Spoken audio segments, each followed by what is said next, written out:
السلام علیکم ورحمۃ اللہ وبرکاتہ۔ سامعین محترم، آئیے سنتے ہیں حضرت اقدس مولانا مفتی تقی عثمانی صاحب جو کہ وظائف بتا رہے ہیں آپ کے لیے اور ہمارے لیے اور تمام امت مسلمہ کی بہتری کے لیے۔ آئیے سنتے ہیں حضرت اقدس مولانا مفتی تقی عثمانی صاحب کو۔ ایک صحابی ہے، نبی کریم صلی اللہ علیہ وسلم نے غزوہ ذات الرقاع کے موقع پر ان کو ایک خاص جگہ پر پہرا دینے کے لیے مقرر فرمایا تھا۔ وہ پہرا دے رہے تھے، پہرا دیتے ہوئے انہوں نے سوچا کہ خالی کھڑا ہوں تو نماز کی نیت باندھ لی، نماز شروع کر دی، نفلی نماز۔ نماز کے دوران دشمن کی طرف سے ایک تیر آیا اور آ کر ان کو لگا اور اس سے خون کا فوارہ بھی جاری ہوا، لیکن انہوں نے نماز نہیں توڑی بلکہ نماز جاری رکھی یہاں تک کہ نماز کی۔ اس وقت تک ان کو شاید یہ معلوم نہیں ہوگا کہ خون نکلنے سے وضو ٹوٹ جاتا ہے یا نماز ختم ہو جاتی ہے، لیکن ان کے اوپر ایسا غلبہ طاری تھا کہ بعد میں ان سے لوگوں نے پوچھا کہ آپ نے نماز کیوں نہیں توڑی، تو کہا کہ میں نے ایک سورت شروع کر دی تھی قرآن کریم کی اور اس میں ایسا لطف آ رہا تھا کہ اس کے طرف اس کو مجھے چھوڑنے کو دل نہیں چاہا۔ خشوع کا، صحابہ کرام کے خشوع کا یہ عالم تھا۔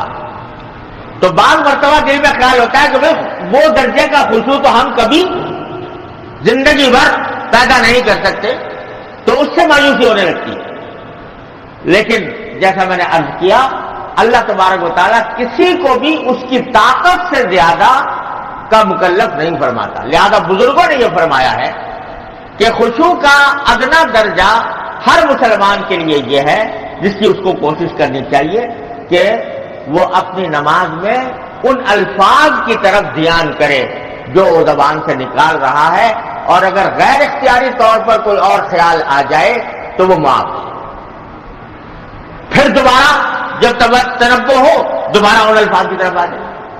ساری نماز میں اگر یہ بھی کرتا رہے کہ خیال بھٹک رہا ہے پھر آ رہا ہے، بھٹک رہا ہے پھر آ رہا ہے، تو بھی انشاءاللہ اس کی نماز اللہ تعالیٰ کی رحمت سے خشوع کے اندر لکھی جائے گی۔ اللہ تعالیٰ کی رحمت ایسی ہے کہ اس سے خشوع میں لکھی جانے کی امید ہے۔ اور بھائی دوسری بات یہ بھی ہے کہ نماز جس طرح بھی پڑھنے کی توفیق ہو جائے اللہ تبارک و تعالیٰ کی بارگاہ میں، یہ بھی بڑی نعمت ہے۔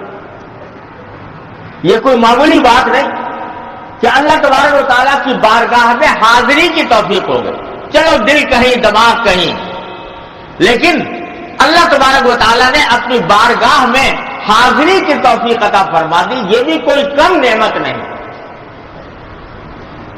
کتنے ہیں جن کو یہ بھی توفیق نہیں ہوتی، کتنے ہیں جن کو اس کا بھی موقع نہیں ملتا۔ تو اس واسطے اس کی ناقدری بھی نہیں کرنا چاہیے۔ اللہ تبارک و تعالیٰ نے جس طرح بھی پڑھوا دی، چاہے دل دماغ کہیں اور بھٹک رہا ہو، لیکن اللہ تبارک و تعالیٰ کا فضل و کرم ہے کہ اس نے ادا کرنے کی توفیق دے دی، اس پر پہلے شکر ادا کرو۔ کسی نے کہا ہے کہ قبول ہو کہ نہ ہو پھر بھی ایک نعمت ہے، قبول ہو کہ نہ ہو پھر بھی ایک نعمت ہے، وہ سجدہ جس کو تیرے آستان سے نسبت ہے، وہ سجدہ جس کی نسبت اللہ تعالیٰ کے چوکٹ سے، آستانے سے ہے، یہ بھی ایک نعمت ہے۔ جس طرح بھی پڑھنے کی توفیق ہو جائے اس پر شکر ادا کرو، اس کی ناقدری نہ کرو۔ ہاں ساتھ میں اللہ تعالیٰ سے نماز کے بعد استغفار کرو۔ حدیث میں آتا ہے نبی کریم صلی اللہ علیہ وسلم جب نماز پڑھ کے سلام پھیرتے تھے تو 3 مرتبہ فرماتے تھے استغفر اللہ استغفر اللہ استغفر اللہ۔ حالانکہ استغفار تو کسی گناہ سے کیا جاتا ہے، لیکن نماز کے بعد جو کرتے تھے وہ اس لیے کہ اللہ جیسی نماز ہمیں آپ کی بارگاہ میں پڑھنی چاہیے تھی ویسی ہم نہیں پڑھ سکے، اس لیے استغفار کرتے۔ تو اللہ تعالیٰ کا شکر ادا کرو اور اللہ تعالیٰ ساتھ ساتھ اپنی اللہ تعالیٰ کی توفیق پر شکر اور اپنی کوتاہیوں پر استغفار، یہ آدمی کرتا چلا جائے تو انشاءاللہ ثم انشاءاللہ اللہ تعالیٰ فضل فرما دے گا۔ میرے شیخ حضرت عارفی قدس اللہ تعالیٰ سرہ کے پاس ایک مرتبہ ایک صاحب آئے، آ کر کہنے لگے کہ حضرت میں کیا بتاؤں، نماز نمازیں کیا پڑھتا ہوں، ٹکریں مارتا ہوں، اور وہ نماز اللہ کے لیے تو ہوتی نہیں، اللہ تعالیٰ کی بارگاہ میں پیش کرنے کے قابل نہیں ہوتی، کیونکہ دل میں خیالات، گندے خیالات، فحش خیالات نماز کے اندر آ رہے ہیں، سجدہ کر رہا ہوں، سجدے کے اندر بھی گندے خیالات آ رہے ہیں، تو یہ کیا سجدہ ہے میرا، کیا میری نماز ہے؟ تو حضرت نے فرمایا کہ بھائی واقعی یہ سجدہ تمہارے خیالات سے اگر گندا ہو گیا اور یہ گندا سجدہ ہے، تو ایسا کرو کہ یہ گندا سجدہ اللہ تعالیٰ کی بارگاہ میں پیش کرنے کے لائق تو ہے نہیں، ایسا کرو یہ سجدہ گندا سجدہ مجھے کرو، یہ گندا سجدہ اللہ کے بجائے مجھے کرو، کر کے دیکھو کہ حضرت کیا بات کہہ دیا آپ نے، آپ کو کیسے کر سکتا ہوں؟ جب تم کہہ رہے ہو کہ یہ اللہ کی بارگاہ میں پیش کرنے والا سجدہ نہیں ہے، تو پھر اللہ کی بارگاہ میں پیش کرنے کے بجائے گندے انسان کو کر دو۔ حضرت نے اپنے بارے میں فرمایا مجھے کر دو، کہ جی صاحب یہ تو نہیں ہو سکتا۔ کہا اگر یہ نہیں ہو سکتا تو اس کا مطلب یہ ہے کہ یہ پیشانی اللہ تعالیٰ کے سوا کسی اور بارگاہ میں جھک نہیں سکتی، ٹک نہیں سکتی، لہذا اس کی قدر کرو کہ اللہ تبارک و تعالیٰ نے وہ پیشانی اپنی بارگاہ میں ٹیکنے کی توفیق عطا فرمائی ہے، اس پر پہلے شکر تو ادا کرو، شکر ادا کر کے پھر یہ کہو کہ اللہ آپ نے تو توفیق عطا فرمائی تھی لیکن مجھ سے کوتاہی ہو گئی، مجھ سے غلطیاں ہو گئیں، اے اللہ اس کو معاف فرما۔ اور پھر میں نے یہ بات اپنے شیخی سے سنی تھی کہ حضرت ابوبکر صدیق رضی اللہ تعالیٰ عنہ فرماتے ہیں کہ جو شخص نماز پڑھنے کے بعد دو کلمے کہہ لے تو شیطان کہتا ہے کہ اس نے میری کمر توڑ دی۔ وہ دو کلمے کیا ہے؟ فرمایا کہ ایک تو کہے الحمدللہ، دوسرے کہے استغفر اللہ، الحمدللہ استغفر اللہ۔ جب دو کلمے کہہ دے گا شیطان تو انسان نماز پڑھنے کے بعد، تو شیطان کہتا ہے کہ اس آدمی نے میری کمر توڑ دی۔ کیوں؟ اس لیے کہ شیطان جو انسان کو بہکاتا ہے وہ دو طریقوں سے بہکاتا ہے۔ ایک تو اس طرح بہکاتا ہے کہ تو کیا اور تیری نماز کیا، یہ تو ایسی فضول ٹکریں ماری ہیں، اس کا حاصل کچھ بھی نہیں، اس سے مایوسی پیدا کرتا ہے۔ تو اس مایوسی کا حل یہ ہے کہ اللہ تعالیٰ کا شکر ادا کرو اس کی توفیق پر، الحمدللہ، اے اللہ آپ کا فضل و کرم ہے، اپنے فضل و کرم سے آپ نے مجھے نماز کی توفیق ادا فرما دی۔ اور دوسرا شیطان کا جال یہ ہوتا ہے کہ بعض اوقات دل میں انسان کے بڑائی پیدا کر دیتا ہے۔ فرض کرو ذرا کچھ تھوڑی اچھی نماز پڑھنے کی توفیق ہو گئی نسبتاً پہلے کے مقابلے میں، تو آدمی کا دماغ بعض اوقات یہ سوچنے لگتا ہے کہ میں تو بڑا ولی اللہ بن گیا، میں نے تو بہت بڑا تیر مار لیا۔